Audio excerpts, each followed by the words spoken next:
Balandia, micro du pasteur Bobo, partout où vous êtes, à travers le monde, de Pessimilo, Mbote, Bazali, micro du pasteur Bobo, vous allez en direct à Bruxelles, Bruxelles, capitale de la diaspora congolaise. Vous avez le mot, Loboko Langando, na Lopoto, à l'extrême gauche, on a monsieur Léon Kadima, mon toto, il y a des porte-parole, il y a une porte-parole, il y a CNRC, Conseil national de la résistance congolaise, Oyo et Botama, le 12 août 2017, Awana, Belgique, la actualité compliquée, mais à ce rappel représentant, il y a UDPS des fondamentaux. Il est le président ou à l'équipe, il y a coordination, il y a UDPS des fondamentaux. Dans le beaucoup il y a Moissi, M. Keji Kiwewa, il y a secrétaire général, secrétaire, il y a CNRC, mouvement Oyebotami, Conseil national de la résistance congolaise, mais il y a des combattants RDC, Renaissance, il y a Congo, na Loboko, il y a Mobali, Tozali, na M. Paul Kaumbu Tumba. C'est nous les coordonnateurs, il y a CNRC, Conseil national de la résistance congolaise. Nazala Bangowa, Toko Solola, Penza, Toko Solola. Mais avant la bande, dans nos coordonnateurs, dans mon moi, la Mopembe,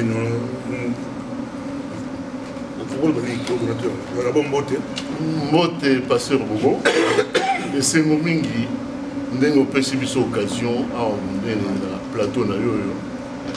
Plateau et un bateau belé. Et un bateau mayele, bateau à boya et belé, tout ce pelakanamo mingi. Pour nous, les lois, il y a le privilège, pour tout le Belamakambo et Mboka Nabiso, les lois. Namakambo est outil pour annoncer voilà, Conseil national de la résistance congolaise et que Kambilango Bangoyo pour population de la communauté congolaise et Banango. Moi, je allé Kokonongai. Pour avant tout banda, tout expliquer pourquoi tous a mené combat ou la résistance. Combat où tous a pour revenir sur un précepte, il y a un Indien, il y a Amérique latine qui disait en français d'ailleurs traduction là-haut, nous héritons de la terre que nous transmettons à nos enfants. C'est-à-dire que ma belle nous héritons comme on a pour transmettre ainsi de génération en génération. Symbole à moi pour justifier le combat au Toza Komené. Pour Mboka Nabiso, baza pour boto la mabele Nabiso na bapaya. Bongo sikoyo. Koko nangayo na kotikela ye mabele nini. Nasi ezalaki introduction toki okotikela ye babele nini eza matata nake mon point porte-parole monsieur Léon Kadima mon toto. Bonjour monsieur Léon. Bonjour pasteur Bobo. Mais quand on explique sur mise en place et la structure et la résistance au Salamaki le 16 septembre 2017 pour cette mise en place il y a résistance de plus mal bas. Mais quand nous expliquer biso yango pour tout l'andia au président d'abord que biso sur ton moli yango ton moli piqué bondimi aujourd'hui monsieur Honoré Mandabo tient à Moutou pour piloter la personne on s'est trompé pour ton moli pas communiquer la personne.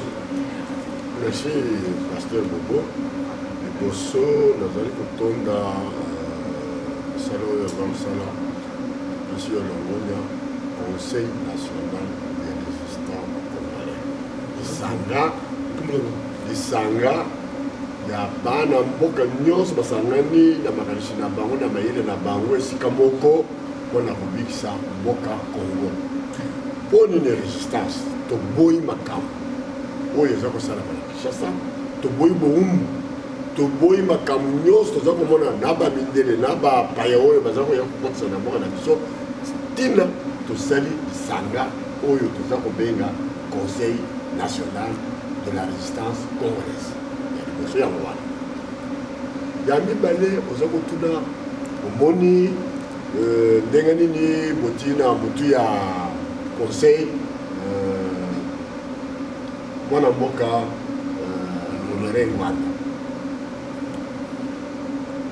ese monindi na mutu na wana makanisi soki tolobi tosangisa makanisi nyonso eutaka na mutu eutaka na hasard te lelo na moya lelo naza na tiki te kobeta nzete mpona koyebisa bino ke voilà sete na ngai naza kobeta nani mosusu akoki kosangisa bato lelo oyo abeleli bato baye basangani lokola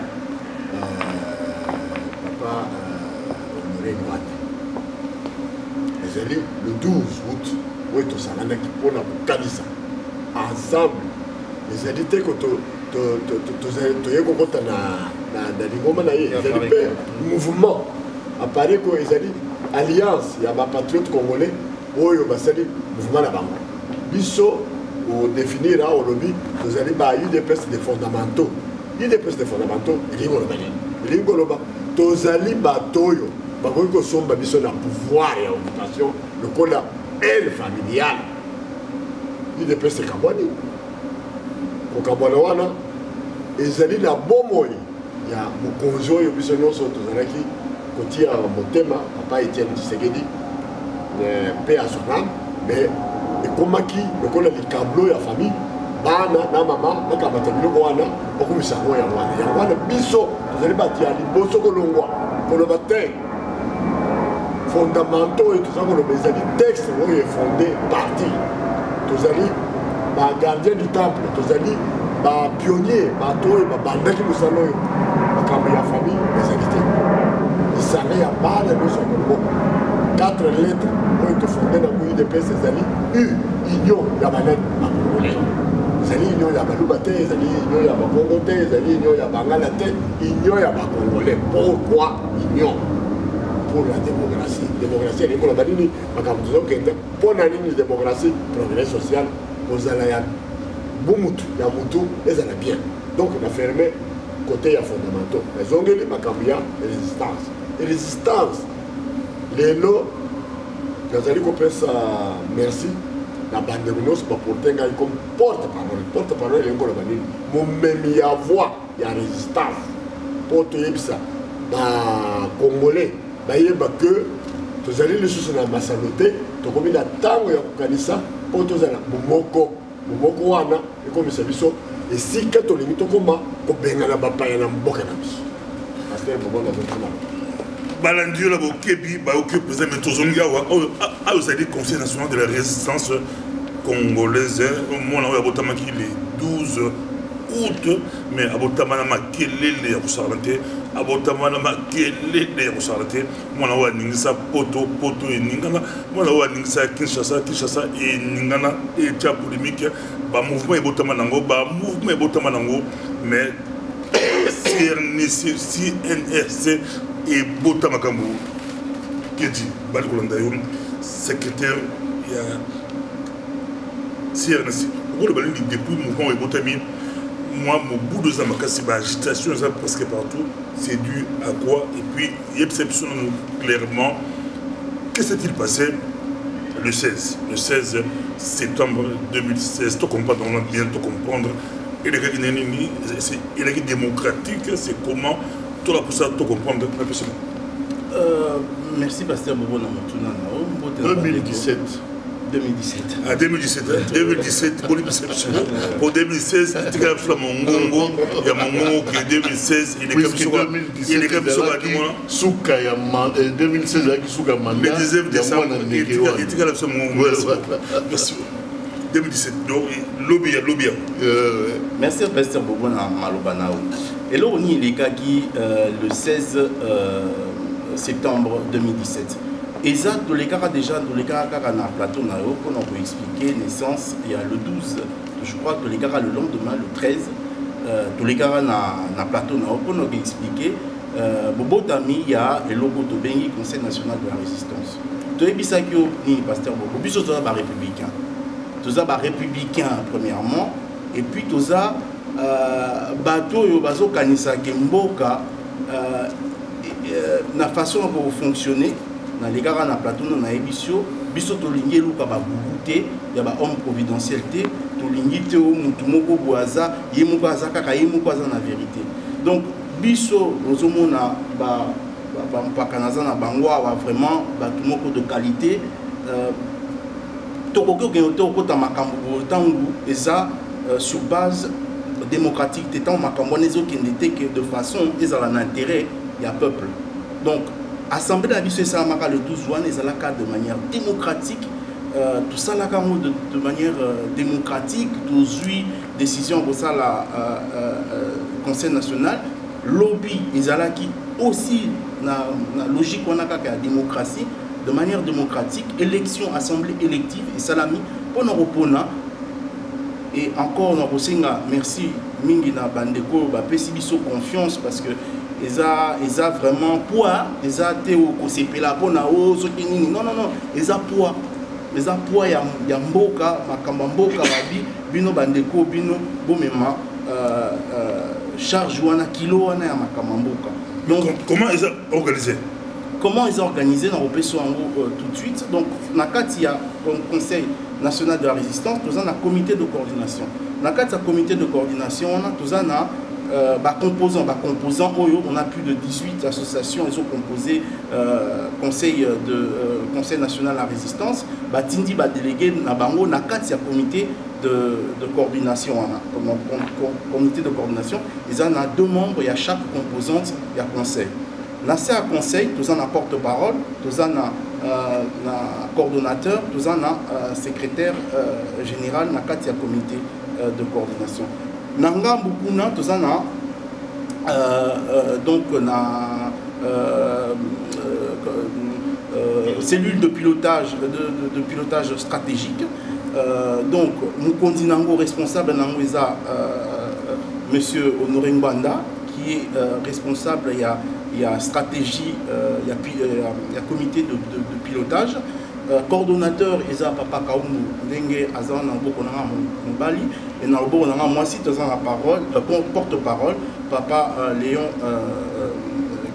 Ntuntu et Ngamoko, secrétaire général. Donc tout ça, résultat, il y a choix démocratique, il y a bandeko, bavandi, balobino, biso to moni que na poste yo mutu à côté en efficacité na compétence parce qu'ils a 2 mots de garder biso efficacité compétence et ça bandeko et puis ça l'a mis de manière démocratique ba poni ba to ndenge to za awa na obakisaka na ndengo na profiter en président maloba pona nini na ebisaki yo na otoroleka na patuna na ebisaki yo pasteur Bobo ambition na biso ezanini ambition au conseil wana ezanini eza kelelo bana Congo bana mboka ba retrouver souveraineté totale na bango eza te ono batu ya libanda ba partenaire na biso ya libanda ba décider ba continuer ko décider ti lelo na venir na biso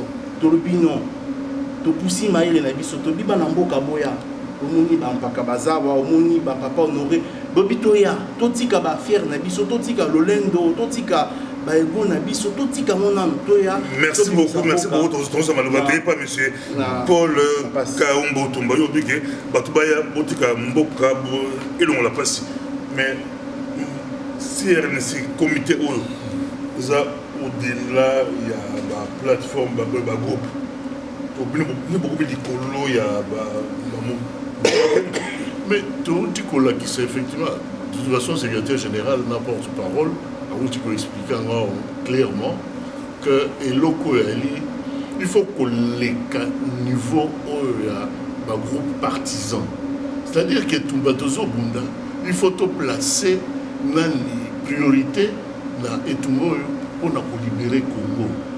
Pour libérer Congo, ce n'est pas un parti politique, ce n'est pas ce qu'on appelle une association quelconque, partisane et tout ça. Ma belle, là où tu as l'action exemple là, on a l'objet que nous héritons de la terre que nous transmettons à nos enfants. Les loyaux, là où tu as l'objet, et Tumba, Oyo ya Congo, les alliés concernés Congolais nyons, Congolais de souche. Ça veut dire quoi? Ça veut dire que ceux qui les lots,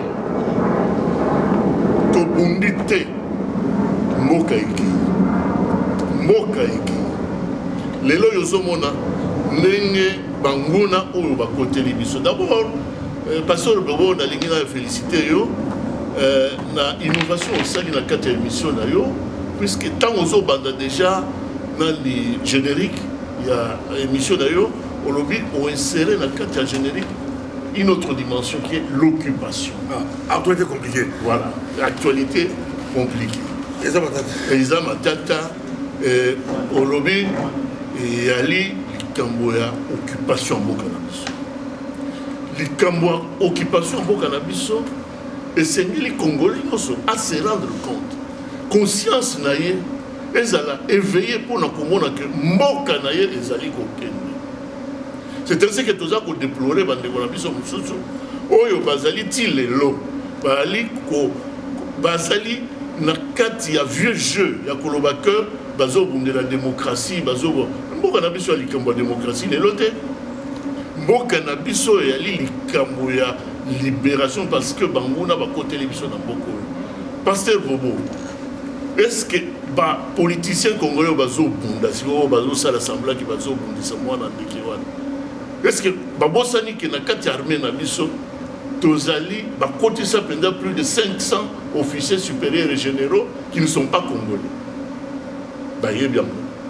Matata, avant que pas monsieur Moutoudou, dans cette négociation le loi d'inclusion à la lobby, dans la grande ville, non seulement il y a Congo, militaire rwandais, tondi, Makambo, ils ont fait ça. Pas si, ils ont fait ça, Mawa, à lobby, ils ont fait l'actualité compliquée de Gambo, maintenant ça la vidéo sur la prison.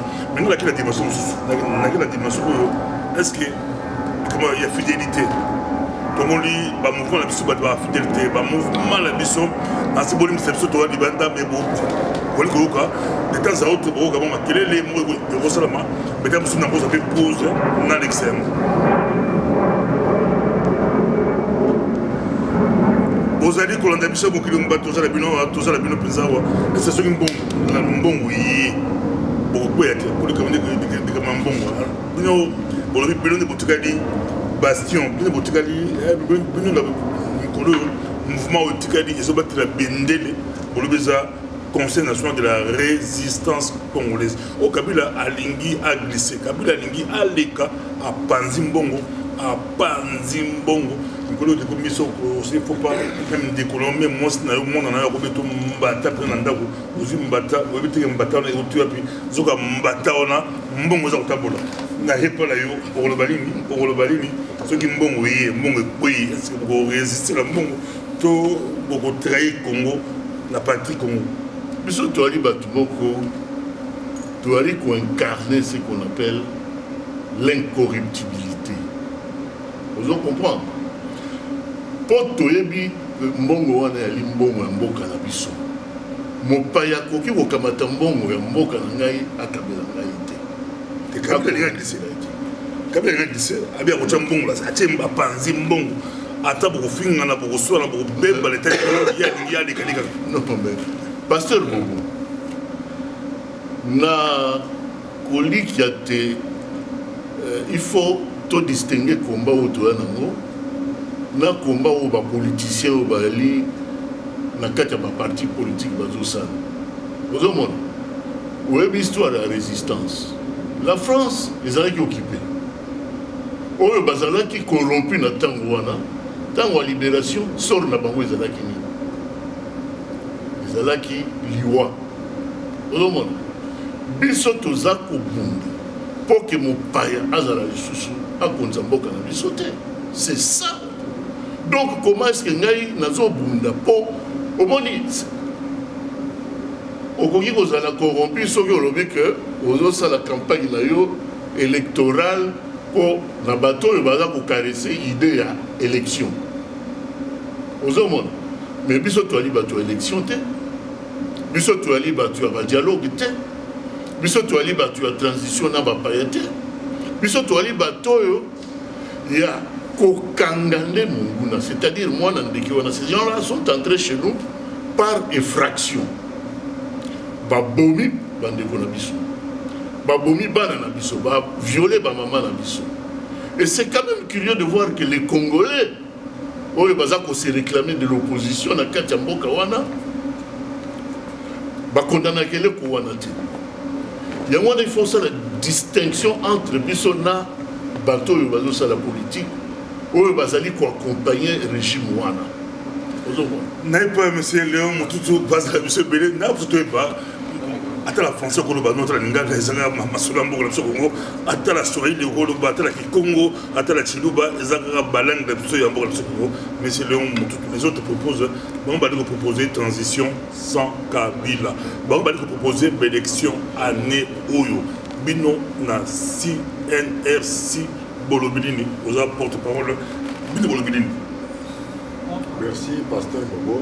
Bisso Résistance, Conseil national de la résistance, par Conseil national de la résistance.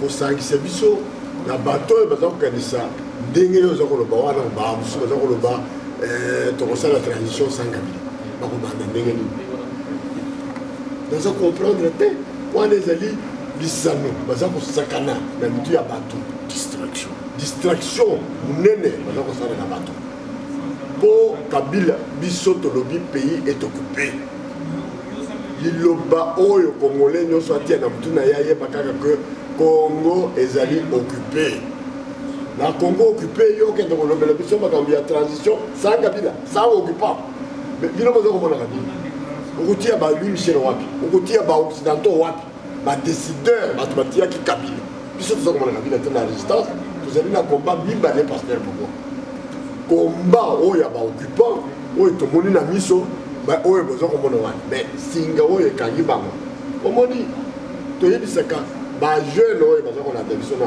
mateya oyo toza kopesa ya résistance Kabila azali lokola fei ya nenufar omoni na lak fei moko ezalaka oyo babengaka nani Congo asika oyo ezalaka Congo ya sika benenufar eza na sika soki yo ye oarrache fei wana zonga après 2 semaines mosusu okobota mpona nini ezali na singa oyo ekangi yango wana omoni toza na 2 combat ya baoccupant oyo bino boza komona oyo baza kolobela o transition sans Kabila eboyela te wana distraction mais singa bo biso na bino tozali banda toyebi makambo nini oza koleka na bamboko oyo tovandi donc batireur de ficelle bafaiseur de roi na tokota na masolo toza komona awa balobi katumbi o balobi sindika ndokolo balobi mukweke banani baza koloba ce sont des tireurs de ficelle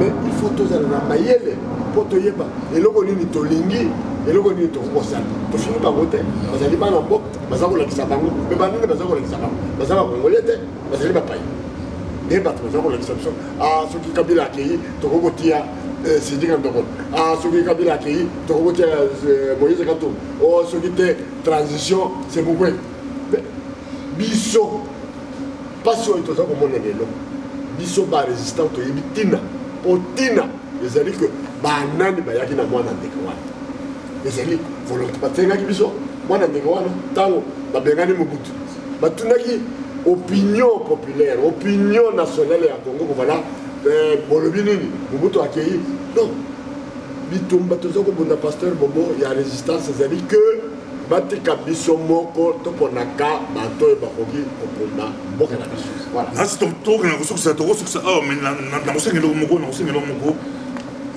nabosa nakoprendre nasi pourquoi botie Honoré Ngwanda a piloté mouvement oyo kombo loyela Kinshasa iningisaka Kinshasa de temps à autre soki ata eloko moko epasi na kini bamédia to ya kini balobelaka yango nango tama blague moko l'affaire Daniel Saf par exemple Daniel Saf soki na télévision ya kina tout elekaki na kina Parce que, comme Mwanda, ça passe facilement.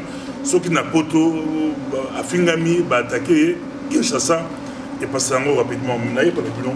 Choix pour ça, pourquoi pour ça, choix, il y a Honoré Mwanda à piloter le mouvement de la résistance.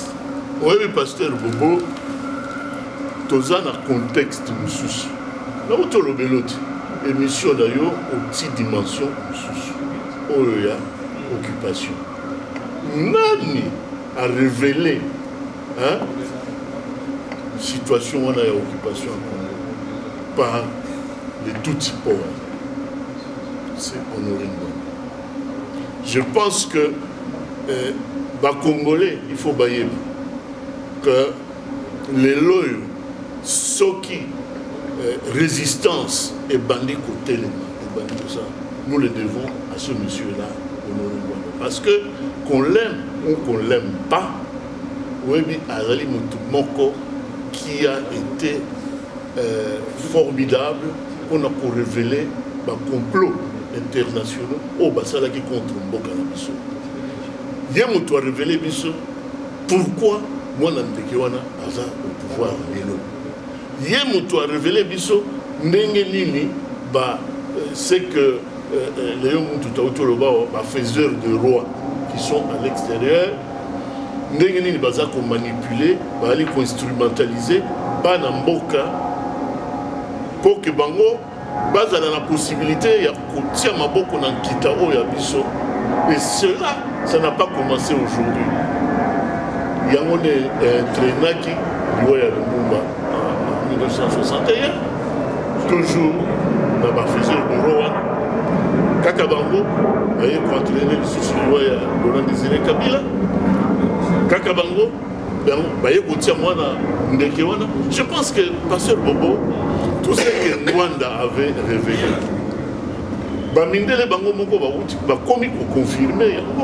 je crois que vous avez suivi par exemple le député belge européen, clairement, et puis par Congolais, par politiciens congolais, mais mon côté, à Béti, c'était rien du tout. Merci beaucoup, Nancy. C'est Malobala, secrétaire général. Il y a le problème sur le Bengi, mais expliquer pour comprendre votre solution pour le soulèvement populaire. C'est ça l'actualité. Le soulèvement populaire. Et ça l'actualité, aujourd'hui, qui c'est Moussous? C'est aujourd'hui qui c'est Moussous? Pour que tout passe l'équipe, Tomeli Badafalga et aussi Masouté, Tomeli Banerofel et aussi Masouté. C'est bilan. C'est une solution pour l'emploi pour le soulèvement populaire. Ça va se passer comme on a su, il y a résistance. Ça va passer les choix, il n'y a pas de compétences, passer la qualité. Mais pour expliquer le soulèvement populaire, c'est possible. Pour tout le monde, les leaders rebelles de la Congo, les leaders rebelles de Otambola, la vision, papa Léon, mais il y a un soulèvement. Et au Salam comment? Biso tozo senga, merci pasteur Maboko na Maloba. Biso tozo senga peuple na biso eloko moko. Peuple azwa souveraineté na ye en charge, asala ba moyen nyonso oyo ezali na maboko na ye pona abengana bato oyo balingi kotika ye na esika bowumbu na condition ya bowumbu. Na kati ya ba solution wana, na kati on a la solution monsieur de Gogo la carte il y a solution wana effectivement soulèvement populaire pesali et ça droit reconnu na peuple tant au monique batu bauti libanda ba chao na condition bo ozwa ba moyen au telemi au bimi au lobi biso to boyi et les gars mboka mususu et ça tout ça aparté pasteur Bobo ba boye biso até pas na biso za ramakambu et puis biso to ça peuple moko aparté pasteur Bobo pour sauter et les gars na bamboka mususu bamboka na misusu bande kopé ba telemaka ezalaka pasi ebele ba kufi ebele bazokaki ebele toko sangana toko bengana bango parce que bakoki ko boma biso nyon sauter 80 millions bato ba kotela ki biso bakokani basa 80 millions te donc ba moyen ezali na ba moyen wana il y a le soulèvement populaire. Pour Nanine, toi, ça peuple qui s'est libéré. Kokene misala, bozo futa matesto. kokende bana classe passe besoin na mbongo ta futa bana classe oyo tali ba soins de santé hôpital ala moya te besoin ko ka okende ba hôpital te kolia kuto kolia nini besoin de base ba besoin ko kolia te bando kona ba twana baba kisi bino lisusu nini o ba passeport ba zui cop na bango kolia mbongo wana ba bi passeport ateza valide problème te yozongisa bango passeport faut somba passeport mususu bango balobi soki biométrique soki nini na bande konanga toza na choix mususu te biso tant tozo benga bino tozo senga peuple a telema azwa venir en armée parce que toza na des solutions tant toza na kawana toza na deux solutions bi on dimi bo umbu effectivement on dimi ko continuer batwana basala na bino aye lelo alobi taxe boya alobi to changer passeport ou alors to résister et biso wa bampaka bazawa na ngai jeune na leki na ngai ya muke tozawa tolobi résistons biso toko telema toko résister ba konyata biso bongo te to boy ko souffrir wana donc bande konanga message yango wana to telema to libérer mboka na biso batona to bimisa ba donc na souka mettre sa parole na monsieur Léon Moutoutou porte-parole. Il y a CNC à lancer message, lancer message, on vous suit partout, on le suit partout à travers le monde, lancer message par rapport à CNC, par rapport à René Bossalaki, lobby, message Bossalango, et puis à Congolais, à Fandi, Bélé, est-ce que espoir les alliés, est-ce que beaucoup de Congolais, ou c'est comment, résistant, Balikolandayo, Balakongo, Balikolandayo, tout peut se malouba, pour lancer message. Message de la mission est simple.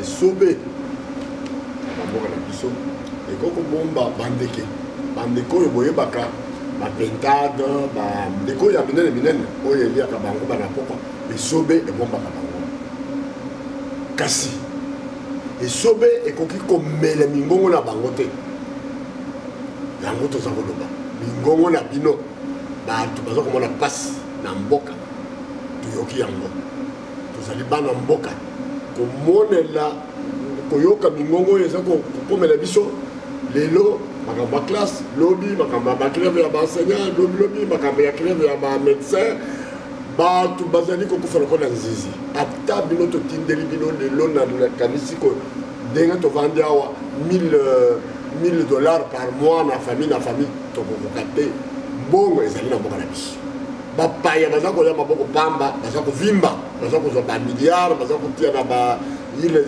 tout na miso na biso moto aza koyiba mbongo na kati ya ndako na bino yo mwana mboko telemi omoni moyibi akoti na ndako aza koyiba aza kokabela yo aza kondima na yo kati partenaire aza koloba soki basopi dollar awa eske bokoloba tobandi lelo te soki oyebi esika oza kokende te yeba kaka esika oza kouta biso touti mosika tala ndenge tokomi bampaka est-ce que corruption ezalaki te ngai nakokopesa bino exemple moko bagénéral bolozi bazali na mboko oyo tovandi mais nakoko koyebisa bino te tozalaki kokangama kokende na babloke na bango boni balakaki biso est ce que bamosusu bakoyaki na kati na biso ya lutte oyo tozalaki kobunda na mboka bamosusu bakoyaki mpona batitre moke oyo kozala PDG okozala ministre mais mpona combien de temps mais biso torésistaki nde tocontinue na lutte oyo totransmettre yango na baleki lokola leki bazali kote na ngai na mwana moke balakisi bino message ezali totelema mosusu mpona kokisa pasteur bobo atuni mpo nini boti honore ngwanda lokola mais nalobi na ebandeli ya émission makanisi eutaka na mutu eutaka na banyama te ezali moto oyo akoki kobimisa makanisi na ye toanalyse yango totali makanisi oyo ezali ya malamu tolanda yango tolobeli makambo ya occupation nani mutu ya kobelela likambo ya occupation na classe politique oyo na baoyo bazali libanda na baoyo tozali awa bazali na kati ya mboka mutu moko te honore ngwanda nani apesaki kombo ya kanambe na ntango wana mwana ndeko wana abataki na mboka bino nyonso bozali koloba fils de Kabila lokuta mais honore ngwanda alobaki azali mwana ya Christopher Kalambe lelo na mitu na bino nyonso toza kobetela yango nani ayebisaki biso makambo oyo elingaki bateka l'île de Matepe na Nice na bandeko na biso mosusu bakei kosangana kuna kaka honore ngwanda nani ayebisaki biso kovola oyo toza koloba idps baza kobeta masolo na Nice idps baza kobeta masolo na Espagne di makambo nyonso wana bandeko na ngai soki tosangisi yango motu wana azali motu azali na domaine na ye domaine motu domaine oyo ya information domaine oyo ya renseignement bapesaka motu na balabala te ezali mosala monene ye azali akomparaka ye na Poutine lelo Poutine azali président ya URSS azali motu oyo azalaki na misala lokola oyo ya honore ngwanda donc nakokende na bino mosika te tokobi na suka résistance tosali yango ntina ke bolongo na distraction baya kodistraire biso na makambo mapambamba te tokomi lisanga tokomi liboke tosimbana tobengana bapaya na voka bitumba na biso ezali na eteni mibale oyo boza komona baoccupant barwandais batusi wana na batireur de ficelle bafaiseur de roi nde basolo biso bato ya libanda toyebi ndenge nini tokolongola bafaiseur de roi oyo bazali kosalela biso na mboka na biso baponelaka mpe banda baza koponela biso bato wana kobanda babomba Patrice Emery Lumumba batii bato na bango ndenge baza kote wapi mboka na biso kita nyonso baza kokamata bango mpo na bolamu na bango tokenda mosika te mpo na lelo koyeba ke résistance ebotami ezali bana ya solozolo nsima ya monsieur Honoré Ngwanda ezalaki matata tokosukisa wa ozomona biso moko mpe tozala monsieur Paul Kaumbu Tumba toza na ye tokotikilema ata une minute aloba eloko moko tosukisa video oyo ozalaki ebele bolandi biso boyoki biso mibali bazali topesa nalingi na compléter Papa Léon, porte-parole du Conseil national de résistance congolaise, na eloko mosusu. Nalingi na pesa peuple congolais message muke. Moyibi soki akoti na kati ya ndako na yo abomeli yo mwana. Ayibi biloko na ndako na yo ba biloko précieux na kati ya mboka na yo. Okosala yani. Okoloba nzela nafungola porte oyo nabenga na ye te wana nde discours ya bacomplice bato oyo bozobenga baopposant wana bato oyo baali classe politique toxique corrompu jusqu'à la moelle épinière bato oyo badémissionné devant le peuple bato wana oyo bazali kobundela mabumu na bango bazali na kilo na monoko na bango mpona kolobaki mwana oyo ali mwana ndeke ali congolais te me biso toyebi ndenge leo mutu touti oloba ngwawa Honoré Ngwanda arevele biso bavérité autour ya mwana oyo na autour ya baoyo batia ye na esika wana mwana oyo ali mercenaire ali nani ali mutu oyo bafutaka mbongo mpo aboma bato ayepa na biso abomi ayibi oyoki awa ndenge famille na ye ekomi na mbongo pendant ce temps rentrée scolaire yango oyo ya biso bana bayali kotelengana baza kolia te bayali kotanga malamu te tala moyibi bakangaka ye soki oyoki baopposant bazoloba o voilà tosala tobengana ye mosusu bazoloba o voilà ye tokokomisa ye sénateur à vie boyoka sikoyo discours wana yali discours ya ba vraiment ya ba collabo mais biso da kati ya recette obi ke moyibi assassin hein muto a utilisé ce qu'on appelle faux et usage de faux il faut être là sous le coup de la loi sous la rigueur de la loi muto wana biso nyonso ba congolais résistance obi ke il faut tokanga ba frontière nyonso oyo ba kotaki na moyibi na mboka na biso lié en tête Tokanga, c'est-à-dire on doit les capturer, créer un tribunal populaire. Le peuple a jugé Batouana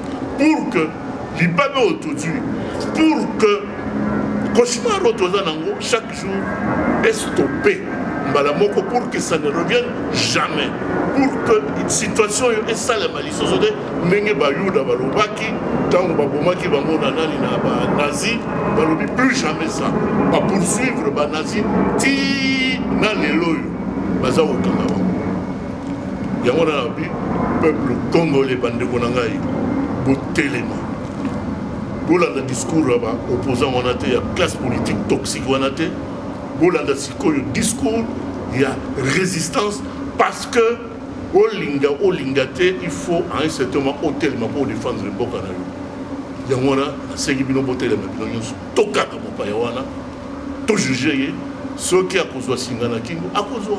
Merci beaucoup tokomi na suka ezalaki esengo bozalaki ebele bolandi biso kani tolobi ke tokomi na bala lopoto dernière ligne droite bitumba ya Congo eza matata Kabila azala poso aleka apanzi mbongo eza kotambola bavalise ya mbongo bamali ya mbongo bomoni bilongi oyo yango nde eza likolo ya Conseil national de la résistance mbongo ekoleka kotelili mais papa Léon moto alobi ye basi bakomelela boloko ndika bakomelaka bolo Tshibala na baposte à rejeter yango donc barésistant esalika boya résistance mbongo eza kotambola mbongo eza kolukaluka place nango bitolekaki Kabila aleka mais mibali batelemi désormais faire face na bango désormais bokozalaka na bango wana nde tomonani prochainement.